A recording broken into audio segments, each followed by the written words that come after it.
அனைவருக்கும் வணக்கம். Welcome to Saro's kitchen. இன்றைக்கி நம்ம பாரம்பரிய உணவான களி தான் நம்ம செய்ய போகிறோம். அதை எப்படி செய்கிறது அப்படின்னு நான் உங்களுக்கு இன்றைக்கி செஞ்சு காமிக்க போகிறேன். நிறைய உணவுகள், நம்ம பாரம்பரிய உணவுகள் இருக்குது. சிறுதானிய உணவு இருக்குது, கம்பு இருக்குது, கேழ்வரகு இருக்குது, சோளம் இருக்குது. இதையெல்லாம் நம்ம மறந்துட்டு இட்லி தோசைன்னு கார்போஹைட்ரேட் அதிகமாக உள்ள உணவுகளை தான் நம்ம உண்டு நம்ம உடம்புகளை நம்ம கெடுத்துக்கிறோம். அது மாதிரி இல்லாமல் ஒரு அருமையான பிரேக்ஃபாஸ்ட் இன்றைக்கி நான் உங்களுக்கு ரொம்ப ஈஸியாக செஞ்சு காமிக்கிறேன். ஒரு பாத்திரத்தில் தேவையான அளவுக்கு கேழ்வரகு மாவு எடுத்துக்கலாம். நான் எங்களுக்கு தேவையான அளவுக்கு எடுத்திருக்கேன். நீங்கள் உங்களுக்கு எவ்வளோ தேவையோ அவ்வளோ எடுத்துக்கோங்க. இப்போ இதில் நம்ம தண்ணி ஊற்றிக்கலாம். பச்சை தண்ணி தான் இது.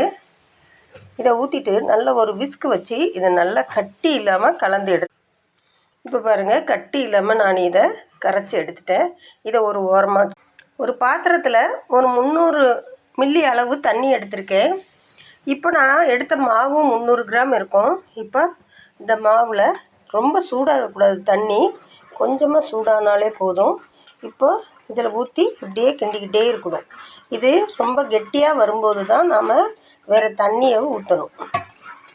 இப்படியே கிண்டிக்கிட்டே இருந்தீங்கன்னா கொஞ்சம் நேரத்துலேயே இது கெட்டிப்பட ஆரம்பிச்சிடும். இப்போ பாருங்கள், இது திக்காய் வந்துருச்சு. இப்போ நாம் இதுக்கு குச்சி தான் யூஸ் பண்ணணும். இந்த மத்து இருக்குது பார்த்தீங்களா, எல்லார் வீட்லேயும் மத்து இருக்கும். அந்த மத்து குச்சியை வச்சுக்கிட்டிங்கன்னா ரொம்ப ஈஸியாக இப்படி கிளறலாம். இப்போ பார்த்தீங்கன்னா உங்களுக்கே தெரியும், இந்த பாத்திரத்து மேலெல்லாம் மாவு இப்படி ஒட்டிக்கிட்டு இருக்கு. பச்சை தண்ணியை கையில் தொட்டுட்டு இதை இது போல் வலித்து இதில் விடணும். விட்டுட்டு இதில் இன்னும் கொஞ்சம் சுடுதண்ணியை விடணும். கொஞ்சமாக சுடுதண்ணியை விட்டு நல்லா குக் பண்ணிக்கணும். இப்போ தண்ணியை ஊற்றிட்டு இப்படி இந்த மத்தில் இப்படியே குத்தி விட்டிங்கன்னா இந்த தண்ணி கீழே வரைக்கும் போகும்.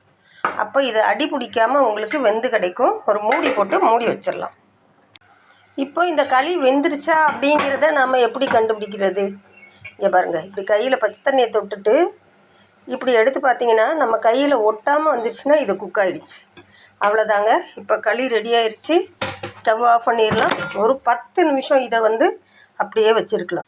நம்மளுடைய ஹெல்த்தியான பிரேக்ஃபாஸ்ட்டுக்கு ஒரு துவையல் வச்சுருக்கேன் பாருங்கள். தேங்காய் பொட்டுக்கடலை துவையல், புளிச்ச கீரை, சாம்பார். பாருங்கள், களி ரொம்ப சூப்பராக நான் செஞ்சுருக்கேன்.